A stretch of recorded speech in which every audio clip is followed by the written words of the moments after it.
저는 느헤미야를 오늘부터 시작하는데 큰 제목을 52일간의 기적이라고 이렇게 생각을 했습니다. 52일 동안에 일어난 기적. 오늘 첫 번째 1장의 말씀은 비전과 기도의 사람 느헤미야입니다. 느헤미야는 첫째 과거를 돌이켜보게 합니다. 바벨론 포로 시절, 그 기가 막힌 포로 시절을 회상하면서 하나님의 은혜로 이제 예루살렘으로 귀환을 합니다. 귀환하기 전에 느헤미야는 현실의 문제를 봅니다. 그것은 뭐냐면 성전이 회파되고 또 성벽이 다 무너지고 그리고 성문은 다 불에 타서 아주 엉망진창이 된 그런 예루살렘을 보게 됩니다. 이 성문이 무너진 것은 바벨론 포로 시절이었는데 142년 동안 그렇게 허물어진 상태로, 무너진 상태로, 불타져 있는 상태로 남아 있었죠.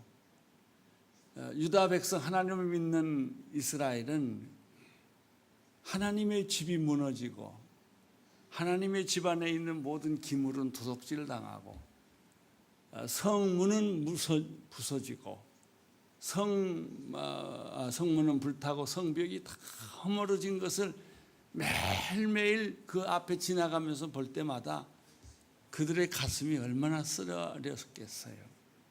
이것이 상황이에요. 느헤미야가 성전 건축을 하려고 하는 때가 주전 440년이니까 지금으로부터 말하면 약 2500년 전의 사건인데 그것이 지금 오늘 한국이 당면한 문제, 우리 교회가 당면한 문제의 해답이 여기에 있는 것입니다. 역사는 과거에도 있었고 현재도 있고 미래도 있습니다. 먼저 1절, 2절을 같이 읽어보도록 하겠습니다. 1절, 2절 시작. 하가라의 아들 느헤미야의 말입니다. 아닥사스 왕 20년 기슬르 월 내가 수산성에 있을 때 내 형제 가운데 하나니가 사람들과 함께 유다에 왔습니다. 그래서 나는 포로로 잡혀오지 않고 그것에 남아있는 유대 사람의 안부와 예루살렘의 형편을 물었습니다. 느헤미야의 정보는 간단합니다. 성경에 다른 데 나타나지 않습니다. 하가라의 아들이라는 거 하나, 하나니가 그의 형제든지 동료든지 어떤 하나니야라는 사람 하나입니다. 느헤미야는 유대인으로서 바벨론 포로 시절에 자기 할아버지가 포로로 잡혀간 것 같습니다. 그러니까 아버지 하가랴, 할아버지 하가랴 아버지 그리고 느헤미야인데 요즘 말로 말하면 이민 3세에 해당합니다. 이민 2세만 가도 조국을 다 잃어버립니다. 이민 2세만 가도 한국말 잘 안 씁니다. 근데 3세에 가면 완전히 조국과 멀어지는 것이죠. 그런데 이 느헤미야에서 발견하는 것은 포로로 잡혀간 페르시아 아닥사스다 왕의 술 맡은 관원이 되었다는 것입니다. 술 맡은 관원은 간단한 말인데 그러나 중요한 말입니다. 술 맡은 관원은 임금과 함께 음식을 나누는 관계입니다. 음식을 나누면서 말동무가 되는 관계입니다. 국정을 논하고 그리고 여러 가지 자문을 해주고 또 소식을 전하는 그런 사이가 아니면 술관원이 될 수가 없습니다. 느헤미야가 이민 3세로서 그런 자리까지 올라갔다는 것입니다. 다시 말하면 실력이 있었고 인격적으로 믿을 만한 사람이었고 왕의 마음에 아주 딱 드는 매력 있는 그 사람입니다. 구약에서는 이 비슷한 사람이 두 사람이 있는데 요셉과 다니엘입니다. 요셉도 이국 나라 애굽의 총리까지 되어서 국정을 다스립니다. 다니엘은 바벨론의 느부갓네살 왕, 벨사살 왕, 다리오 왕 세 왕을 섬기면서 정권 서열 3위까지 올라간 사람입니다. 어찌 그럴 수가 있을까요? 자기 민족도 아닌데 이민 온 사람인데 이민이 아니라 포로로 잡혀온 사람인데 그 사람이 오직 탁월했으면 그런 자리까지 올라가게 되었겠습니까? 실력이 있으면 대개 믿음이 좀 적습니다. 믿음이 많은 사람은 또 실력이 없습니다. 그냥 주여 이렇게 믿습니다만 하지 현실을 헤쳐나가는 그런 능력과 기술이 없어요. 그런데 세상에서 잘 나가는 사람은 너무 바빠서 또 하나님 못 믿어요. 그러나 우리가 찾는 사람은 실력도 있고 국정도 다스리고 나라도 다스리고 기업도 다스리고 그러면서도 하나님을 경외하는 사람이 이 세상을 변화시킬 수 있는 사람입니다.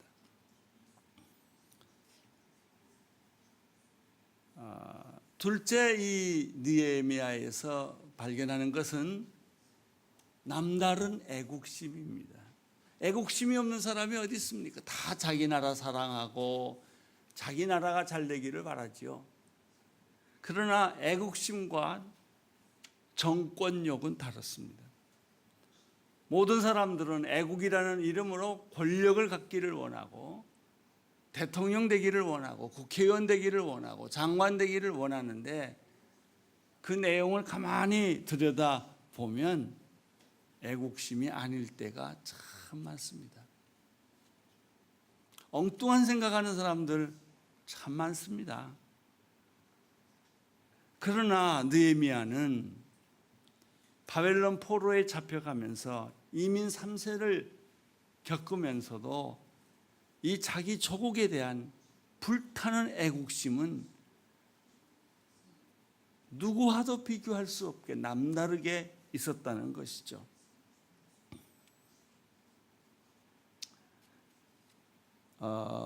수산궁은 이스라엘로부터 1200km 떨어진 곳입니다. 그렇게 멀리 있는 곳이지만 이 느헤미야의 마음속에는 조국에 대한 그 불타는 사랑과 마음이 있었어요.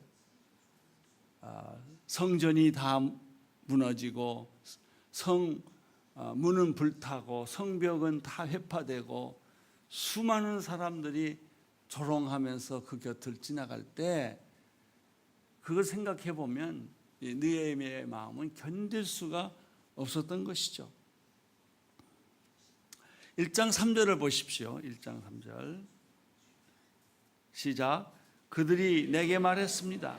포로로 붙잡혀 오지 않고 그 지방에 남아 있는 사람들은 지금 큰 고난과 수모를 당하고 있습니다. 예루살렘 성벽은 무너졌고 그 성문은 다 불탔습니다.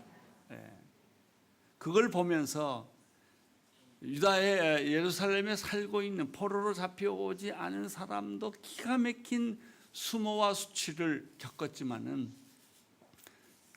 온 세계에 흩어져 사는 디아스포라 유대인들도 자기 조국이 그렇게 파멸됐다는 사실을 듣고 견딜 수가 없었던 것이죠. 이스라엘의 전쟁이 일어났다고 했을 때 미국에 있는 대학교에서 아랍 사람들과 이스라엘 사람들이 다 사라졌다는 거예요.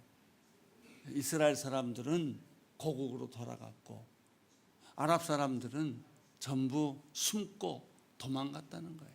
그래서 둘 다 없어졌대요. 기가 막힌 보고입니다. 포로로 잡혀간 사람만큼 이스라엘에 남아있는 사람들도 고통이 있었다는 것이죠. 이 말을 듣고 느헤미야는 어떤 반응을 보였습니까? 1장 4절입니다. 시작. 나는 이 말을 듣고 그만 주저앉아 울고 말았습니다. 나는 몇 날 며칠 동안 슬픔에 잠긴 채 금식하며 하늘의 하나님 앞에 기도했습니다. 여러분, 눈물과 통곡은 하루아침에 안 나옵니다. 오늘 내가 무슨 얘기 들었다고 해서 오늘 막 울고 통곡하고 그러지 않아요. 오랫동안 마음에 생각하고 묵상하고 사랑하고 그리고 그리워한 사람, 가슴 찢어지게 애통한 사람만이 통곡과 눈물을 흘릴 수 있어요. 지금 우리도 통곡과 눈물을 흘릴 수 있느냐? 없어요. 안 돼요. 또 혹시 눈물이 나도 잠깐 울다 말아요. 느헤미야는 여기 성경이 보니까 며칠 동안 슬픔에 잠긴 채 금식하면서 하늘의 하나님 앞에 기도하면서 있었다는 거예요. 요즘 우리 시대를 가리켜 감격이 없는 메마른 시대라고 말합니다. 우리는 바쁜 시대예요. 그리고 정신 나간 사람처럼 사는 시대예요. 그저 현실의 일에 얽매여서 순간순간 우리는 그냥 고통 속에서 살아가는 것이죠. 울 일도 없고 금식할 일도 없어요. 며칠 밤을 새면서 통곡할 일도 별로 없어요. 그렇죠. 뭐 우리 아버지가 죽었다든지 어머니가 죽었다든지 사랑하는 아내와 남편이 죽었다든지 하면 그렇게 통곡하고 울까? 그것도 며칠 울고 말아요. 우리가 이렇게 메마르고 눈물도 없고 통곡도 없는 감정이 메마른 시대에 사는 이유는 우리가 너무나 이기적이고 물질적이고 현실의 경제적인 문제 때문에 그런 거예요. 아마 극장에 가서 잠깐 울까? 드라마를 보면서 잠깐 울까? 그 외에는 없어요. 그래서 그렇게 우는 눈물은 더 허무감, 허탈감을 주는 거예요. 경쟁하고 싸우고 탐욕과 욕심에 얽매여 있고 분노하고 미워하는 것이 우리의 삶이에요. 다시 말하면 도대체 왜 내가 사는지, 어떻게 살아야 하는지, 내 인생의 목적과 방향이 무엇인지 모르게 지하철을 타고 전철을 탄다는 거예요. 밥을 먹어도 꼭 전쟁하듯이 먹고 그렇게 살고 있죠. 느헤미야는 아마 이민 3세로부터 할아버지 때, 아버지 때로부터 계속 이야기를 들었던 것 같아요. 부모로부터 귀 아프게 들었던 얘기. 그것은 BC 587년에 바벨론에 의해서 이스라엘이 망했을 때 성전이 무너지고 성벽이 다 회파되고 성문이 불탔던 그 비참한 기억, 그리고 포로로 끌려와서 살았던 이야기들.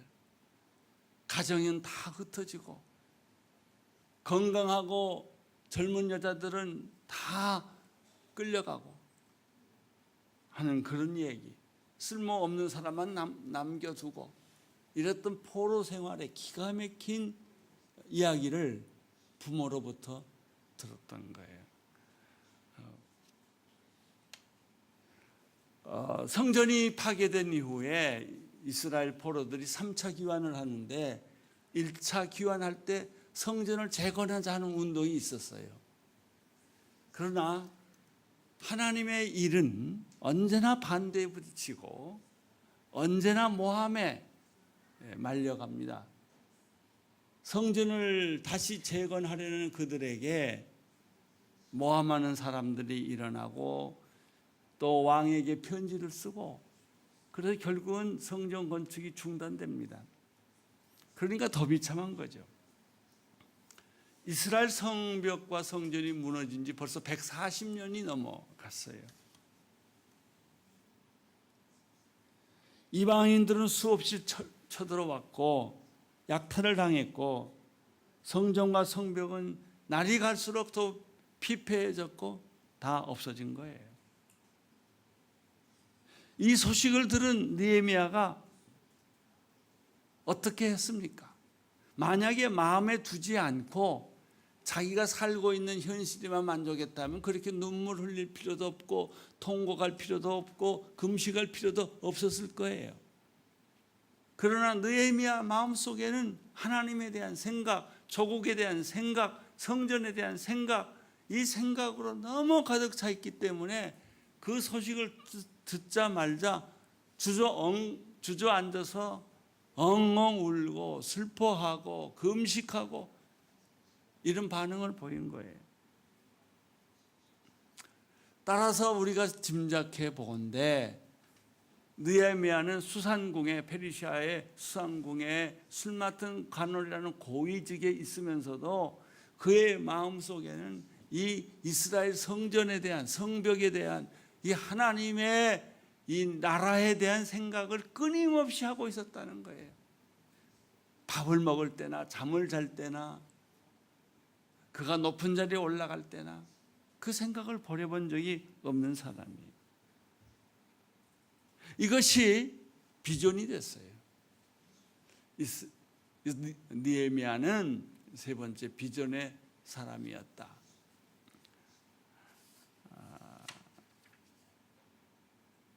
라고 하는 것이죠. 그의 마음속에는 이 조국에 대한 불타는 마음, 아마 그것은 우리 선조들이 나라를 빼앗기고 우리들이 이리저리 방황하면서 조국을 다시 되찾기 위한 그런 마음과 비슷해요. 예를 들면 안중근 의사라든지 그때 독립운동을 했던 사람들이 아마 이런 마음을 가지고 있지 않았을까. 오늘 우리나라의 불행은 뭐냐? 데모는 있고 이념은 있어도 애국은 안 보인다는 거예요. 나라를 사랑하고 정말 이 나라를 이 좋은 나라로 만들기 위해서 피눈물 흘리고 눈물을 흘리고 통곡을 하고 금식하는 사람이 없다는 거예요. 그래서 전쟁을 모르는 세대들은 그렇게 심각하지 않아요. 나하고 별로 상관이 없는 거예요. 그러나 전쟁을 겪은 세대들은 그렇지 않아요. 다시는 공산화될 수 없다. 다시는 이 나라를 이념에 뺏길 수 없다.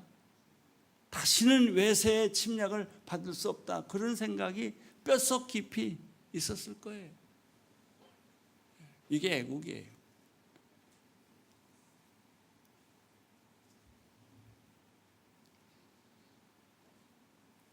오직 나라와 민족, 하나님의 성전, 성벽, 웅장한 성벽, 지금 남아있는 게 통곡의 벽 좀 남아있잖아요.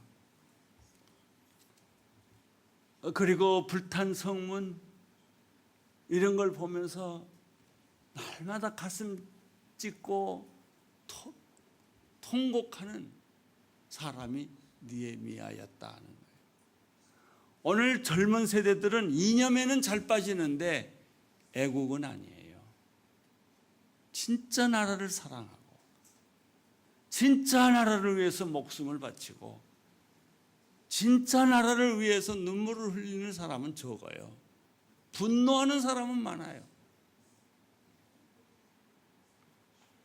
이때 이 비전의 사람 느헤미야는 어떻게 했습니까? 네 번째, 기도의 사람으로 변합니다. 1장에서 발견하는 느헤미야의 모습은 기도하면서 울면서 하나님 앞에 나간 거예요. 느헤미야는 제일 먼저 반응한 것이 기도였습니다. 아닥사스 왕을 찾아간 것도 아니고 누구 사람을 선동한 것도 아니고 하나님 앞에서 울었어요. 여기 1장 1절에 보면 주의 있게 봐야 될 말이 있어요. 하가랴의 아들 느헤미야의 말입니다. 그랬죠? 아닥사스가 왕이 된 지 20년 기스르월이라는 말이 나오는데 기스르월은 11월, 12월을 의미합니다. 그러니까 이 느헤미야가 이 소식을 들은 게 11월, 12월에 해당합니다.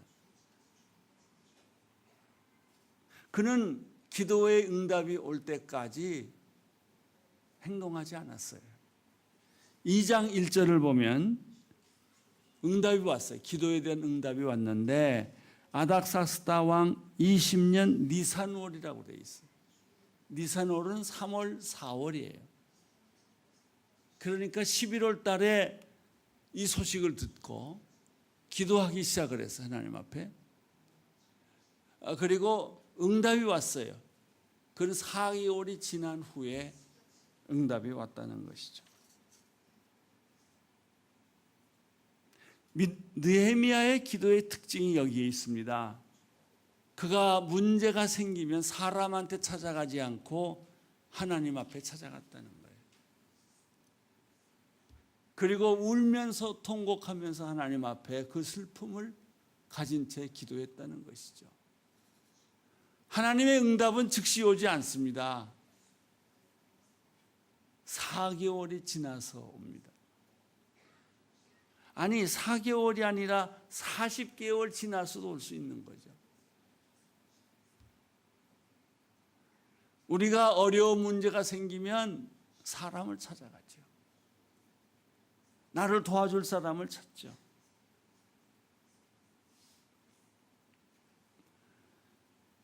예레미야의 기도의 특징은 조급할수록 기도했다는 것입니다. 그런데 그게 말이 쉽지요? 어려워요. 나를 구해줄 사람을 찾아가야 무슨 문제가 해결될 것 같지 하나님 앞에 간다는 것은 어느 세월에 응답될지 모르는 조급함이 있어요. 그래서 그거 쉽게 못 찾아가요. 우리가 언제 하나님 앞에 가냐? 이 방법 저 방법 다 써보고 안 되면 제일 마지막에 쓰는 방법이 새벽기도 나오는 거예요. 그리고 하나님께 매달리는 거예요. 우리는 이 거꾸로 하고 있어요. 일을.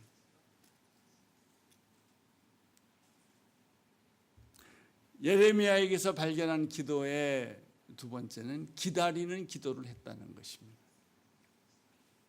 기다리고 기도했습니다. 1장 느헤미야 1장 5절을 읽어봅시다. 시작. 하늘의 하나님 여호와 크고 두려운 하나님이여 하나님을 사랑하고 그 계명을 지키는 사람들 맺은 사랑의 언약을 지키시는 하나님.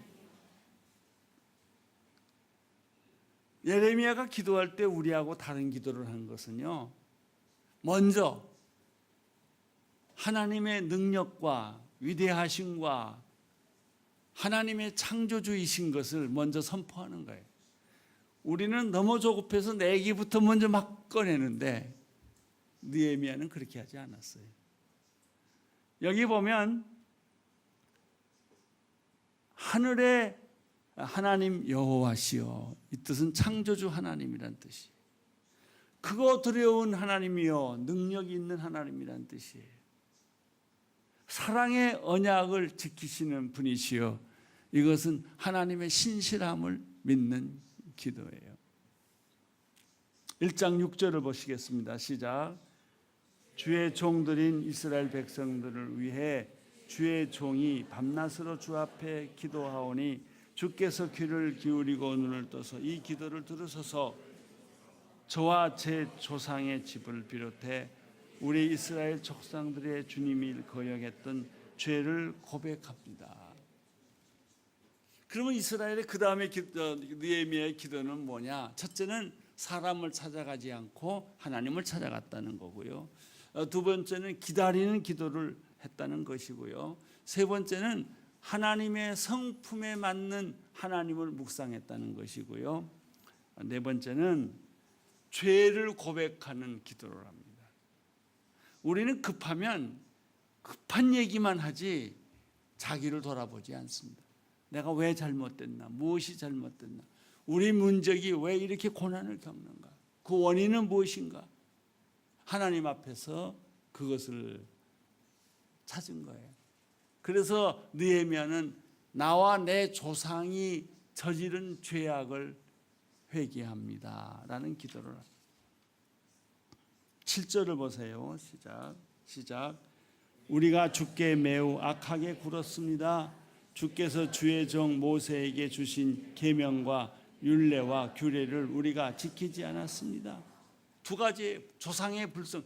지금 내 문제가 아니고 내 조상들, 우리 조상들이 불순종을 했고, 두 번째 모세에게 주신 계명과 율례와 규례를 지키지 않았습니다. 여러분, 지금 여러분이 오늘 생각할 게 있어요. 여러분이 현실적으로 지금 당하고 있는 문제들이 우리 조상의 죄 때문일 수도 있어요. 그러면 내가 저지르지 않는 죄인데, 아니에요. 내가 대신 중보기도 해야 돼요. 우리 조상의 지은 죄도 용서해 주십시오.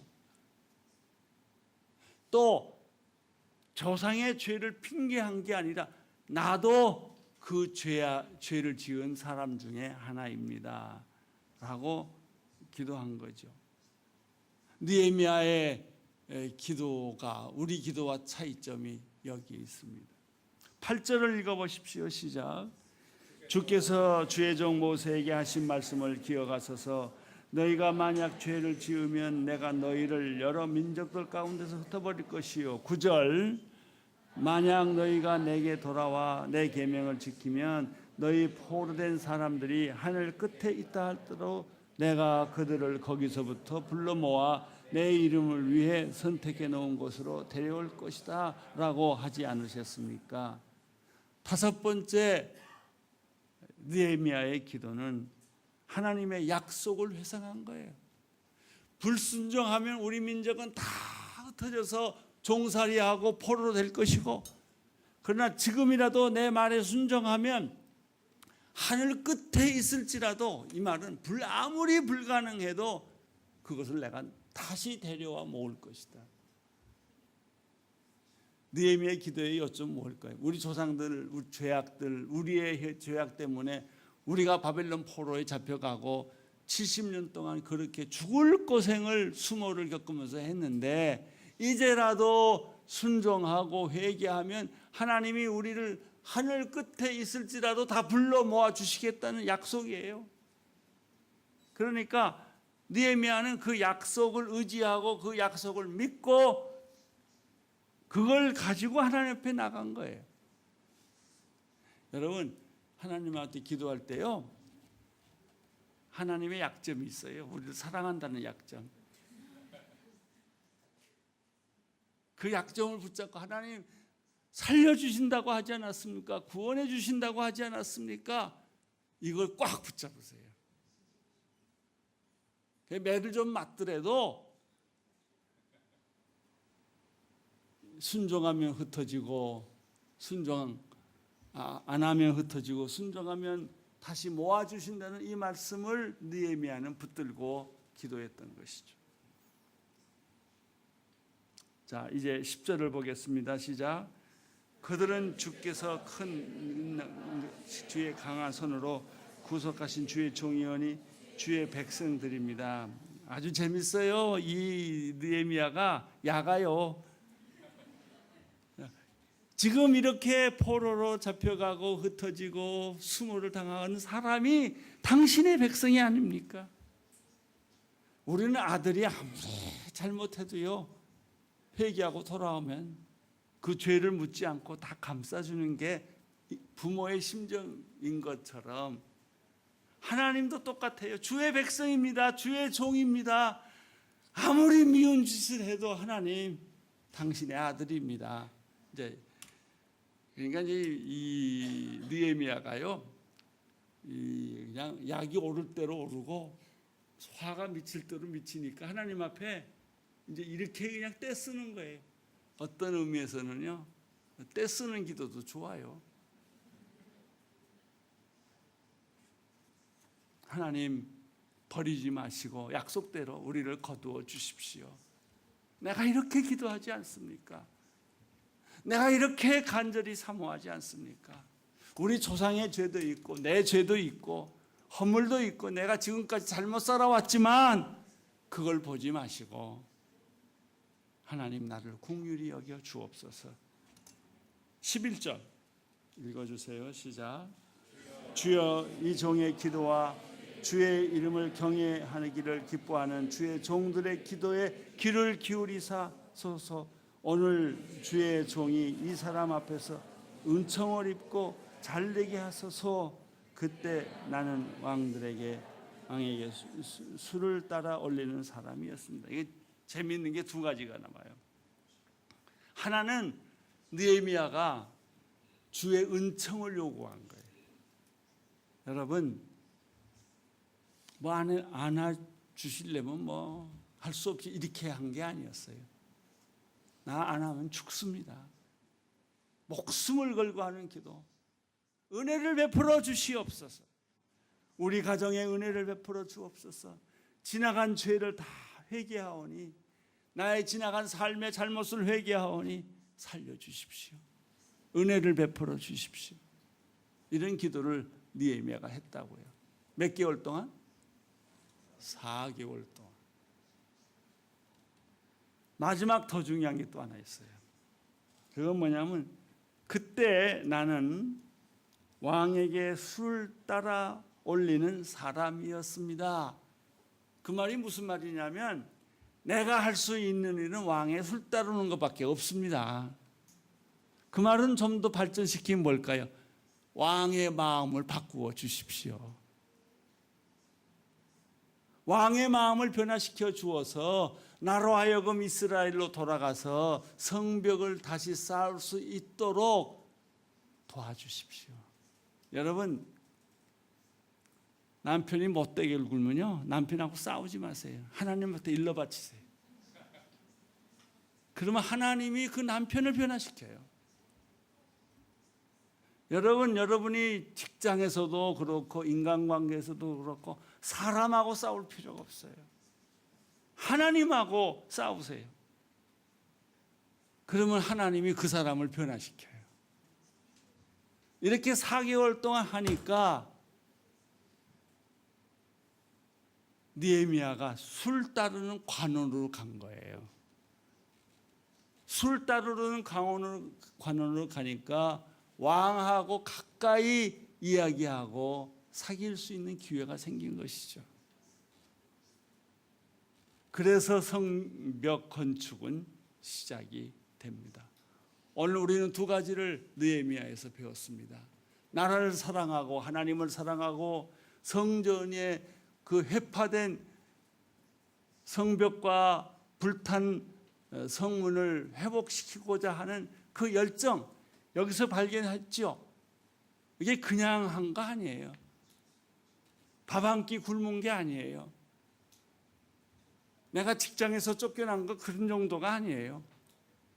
목숨을 걸고 기도했단 말이죠. 두 번째, 느헤미야는 비전의 사람이면서 동시에 그 비전을 기도로 승화시킨 사람이에요. 여러분 급합니까? 조급합니까?